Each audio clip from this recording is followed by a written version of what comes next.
Kyovula banze nalokoka ntula mu church ne mpuliriza ebyawandiikibwa. Mpaye ekyawandiikibwa kimu. Yesu yagenda ku mbaga Kana.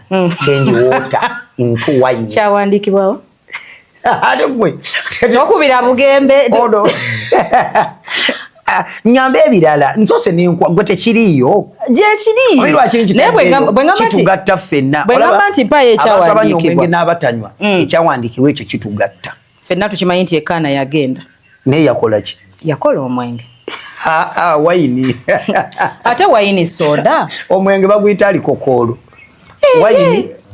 Wayini aba wayini alikokolo alikokolo. Ani antaasa? Wayini bamuyita batya mu Luganda?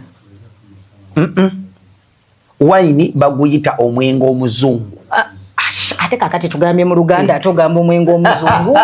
Tolungi ya kintu. Nze ndiwe nasana. Naye nga Sebo totutwala ku masitoowa.